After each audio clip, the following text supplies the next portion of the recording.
Copa America memanas, Piala Eropa memanas, yang tidak kalah panas Pilkada Jakarta juga ikut panas meskipun belum bergulir. Sudah ada nama-nama calon yang diajukan, yang sejauh ini baru PKS yang mengajukan Anies dan juga Sohibul. Bagaimana dengan partai-partai lain yang belum mengajukan sampai saat ini? Mereka pun masih menunggu bagaimana aspirasi dari akar rumput, siapa sebenarnya yang didukung atau diusung oleh akar rumput.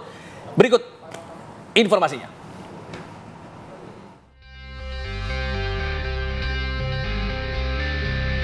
Bursa Pilkada Jakarta semakin memanas. Partai Keadilan Sejahtera PKS resmi mengusung pasangan Anies Baswedan dan Sohibul Iman untuk maju dalam kontestasi Pilkada Jakarta November mendatang. Meski sebagai partai pemenang pileg di Jakarta, PKS masih membutuhkan koalisi dengan partai lain karena belum mendapatkan golden ticket akibat belum melampaui batas 20% suara. Pembahasan serta pemetaan pemilih di internal Partai Golkar maupun dengan Koalisi Indonesia Maju juga belum mengumumkan secara resmi siapa sosok yang akan maju. Nama mantan Gubernur Jawa Barat Ridwan Kamil digadang-gadang akan bisa menyaingi pasangan Anies dan Sohibul. Peluang adanya koalisi antara Partai Demokrasi Indonesia PDIP dengan Partai Kebangkitan Bangsa PKB mengusung pasangan calon gubernur dan wakil gubernur di Pilkada Jakarta 2024 juga masih menjadi wacana. Nama calon gubernur dan wakil gubernur untuk Pilkada Jakarta memang masih terbilang dinamis. Lalu, kemana suara akar rumput akan memilih? Tim TV One mengabarkan.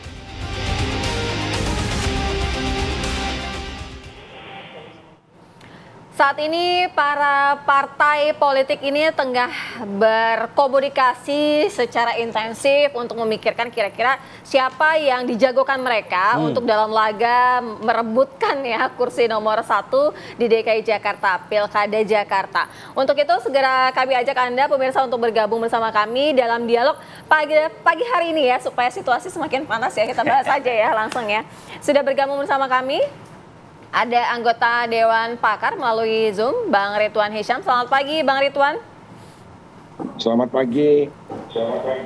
Baik, sudah ada juga di studio kami Bang Ciko Hakim, politikus PDI Perjuangan. Selamat pagi, Bang Ciko. Pagi, sehat ya, Bang ya? Sehat, alhamdulillah. Oke, alhamdulillah. Kemudian ada Kang Ujang Komarudin, analis politik Universitas Al-Azhar Jakarta. Selamat pagi, Kang Ujang. Selamat pagi, Mbak Sira, Bang Alfat. Selamat pagi. Kita terlebih dahulu mendengarkan dulu dari Bang Ciko. Kalau Bang Ciko, saat ini dari PDI Perjuangan itu masih firm gitu dari akar rumput itu namanya satu Anies Baswedan, atau memang ya sudah ada beberapa nama lagi yang muncul yang juga lebih kuat lagi? Tidak pernah sebenarnya muncul hanya satu nama, Anies Baswedan ya. Jadi beberapa waktu lalu memang beredar surat yang sebenarnya saya belum pernah melihat secara langsung, dan itu sebenarnya tidak seperti itu adanya. Jadi nama Anies Baswedan ini muncul dari DPD PDI Perjuangan Jakarta bersama nama-nama lain ya. Ada nama yang didominasi oleh nama-nama kader dari internal kami. Jadi memang nama Pak Anies ini muncul karena mungkin kriteria yang kita set adalah orang-orang yang berpengalaman, orang-orang yang punya rekam jejak dan lain-lain. Jadi secara objektif Anies Baswedan masuk dalam kriteria tersebut. Tapi pada hari-hari ini kami masih fokus untuk mengerucutkan satu nama dari internal kader kami untuk diusung lalu masuk dalam kombinasi nama cagup maupun cawagup. Tapi preferably inginnya tentu cagup gitu. Nah, sambil berjalan juga kita membuka komunikasi dan terus menjalin komunikasi politik dengan partai-partai politik lain. Dan sepertinya memang di DKI Jakarta ini kan ada kemungkinan untuk bisa terjadi 3 poros karena perolehan suara partai-partai ini cukup tersebar gitu. Jadi ya kita menjajaki itu sambil juga melihat-lihat gitu siapa sih sebenarnya yang akan maju. Jadi buat kami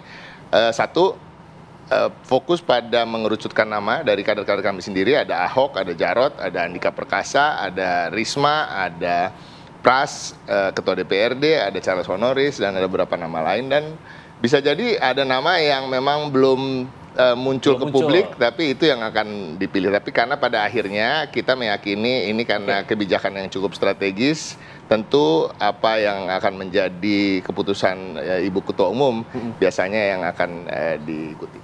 Oke, tadi namanya ada banyak nih ya dari PDIP, dari internal. Tapi kan judul kita ini koalisi mencari pemimpin Jakarta. Tapi kayaknya PDIP masih cari koalisinya dulu nih. Sudah ada kemana arahnya? Sambil jalan. Nah, kita berbicara dengan semua partai politik. Cuma memang akhir-akhir ini yang cukup intens pembicaraan dari yang dilakukan oleh senior-senior saya di PDI Perjuangan itu dengan PKB gitu. Jadi PKB kan ternyata memang belum firm untuk mengajukan satu nama karena ada nama Ibu Ida Fauziah yang juga muncul gitu. Dan ini wajar-wajar saja karena buat kami semakin banyak calon atau bakal calon yang muncul kan yang diuntungkan warga Jakarta. Apalagi nama-nama ini bukan nama-nama yang muncul sekedar karena populer misalnya atau sekedar karena anak presiden misalnya. Ya kan, tapi juga adalah nama-nama yang memang punya rekam jejak, punya pengalaman di bidang pemerintahan. Dan ini yang memang utamanya harus karena memang Jakarta ini kan begitu kompleks permasalahannya. Bang Ciko, kalau tadi menyebut ada PKB juga memang belum firm akan mengusung Anies Sohibul Iman gitu ya. Nah artinya sudah firm gitu kira-kira akan lebih petanya poros baru gitu dengan koalisi PKB gitu? Belum ada yang firm karena ini kan masih 2 bulan. Tapi mengarah ke masih situ, 2 bulan lagi. Ya bisa jadi mengarah ke situ karena gini kalau mau jujur. PKS Anies dan Sohibul Iman pun belum firm karena kan jumlah kursinya juga, ya masih segitu aja. Apakah betul PKS sebegitu yakin akan ada partai politik yang akan mengusung begitu saja ya kan? Dua nama yang langsung dia sodorkan sementara dia sendiri tidak bisa mencalonkan sendirian gitu. Baik, yang belum firm juga Golkar yang kemudian sudah ngasih surat tugas ke Ridwan Kamil Jakarta sama Jawa Barat. Kayaknya belum ada keputusan firmnya nih dari Golkar karena sudah banyak desakan juga dari partai-partai lain di Kim untuk kemudian mengusung Ridwan Kamil ke Jakarta aja deh. Bang Ridwan, ini gimana nih Bang? Makin kuatkah desakan dari internal Kim untuk mengajukan Ridwan Kamil di Jakarta?